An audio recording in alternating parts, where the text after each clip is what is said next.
குழந்தைகள் நலன் இளைஞர்கள் நலன் கான்செப்ட் பண்ணிட்டு இருக்கீங்க. அண்மை காலங்களில் அதிகரித்து வரக்கூடிய இந்த குழந்தைகள் மீதான இந்த பாலியல் குற்றச்சாட்டுகள் அது குறித்து உங்களுடைய கருத்துக்கள்? அதான் நம்ம வேற விதத்துல பிஸியா இருக்காங்க இல்லையா, எல்லார் கையிலயும் மொபைல், எல்லாரும் அதுல பிஸியா இருக்காங்க. ஒரு பாக்குற ஒரு சக்தியோ பாதுகாப்பு கொடுக்கறதுக்கோ ஆக்கப்பூர்வமான காரியங்கள்ல நம்ம கம்மியா இருக்கோம்னு நினைக்கிறேன்.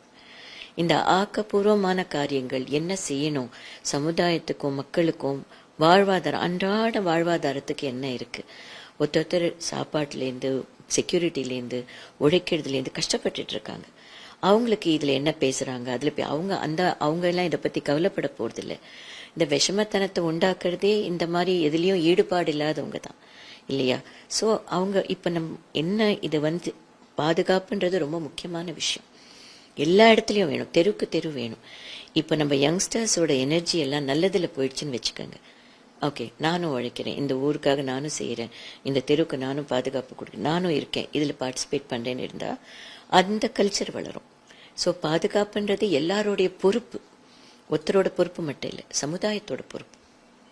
இன்னைக்கு ஒரு நாள் மட்டும் 5 இடங்கள்ல 5 குழந்தைகள் மீது பாலியல் ரொம்ப ரொம்ப ரொம்ப ரொம்ப மனசு துடிச்சு போயிடுறேன்னா, நான் அந்த நாளெல்லாம் என் மனசு அங்கதான் இருக்கும். ஏன்னா நான் என் மனசு அந்த குழந்தையோட இருக்கும்.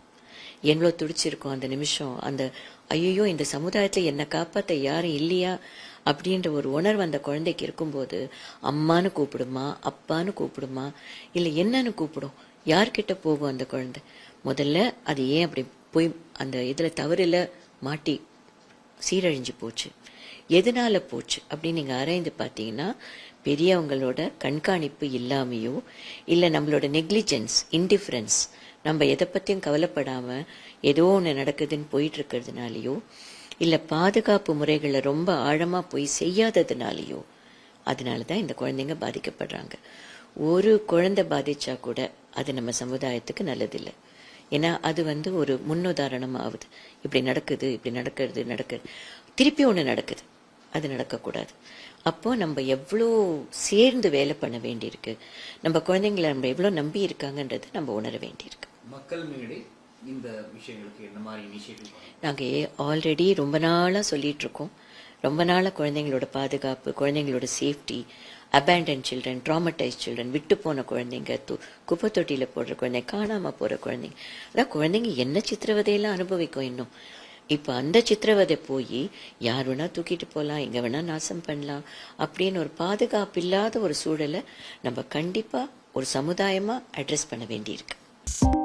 2.92 கோடிக்கும் அதிகமான மக்களின் உள்ளங்களை வென்ற தந்தி டிவியின் டிஜிட்டல் தளங்கள், 1.31 கோடி யூடியூப் சப்ஸ்கிரைபர்ஸ், 48 லட்சம் ஃபேஸ்புக் ஃபாலோயர்ஸ், 33 லட்சம் இன்ஸ்டாகிராம் ஃபாலோயர்ஸ், 23 லட்சம் எக்ஸ் ஃபாலோயர்ஸ், 11 லட்சம் தந்தி ஆப் டவுன்லோட்ஸ், 30 லட்சம் வெப்சைட் மந்த்லி ஆக்டிவ் யூசர்ஸ், 16 லட்சம் வாட்ஸ்அப் ஃபாலோயர்ஸ்.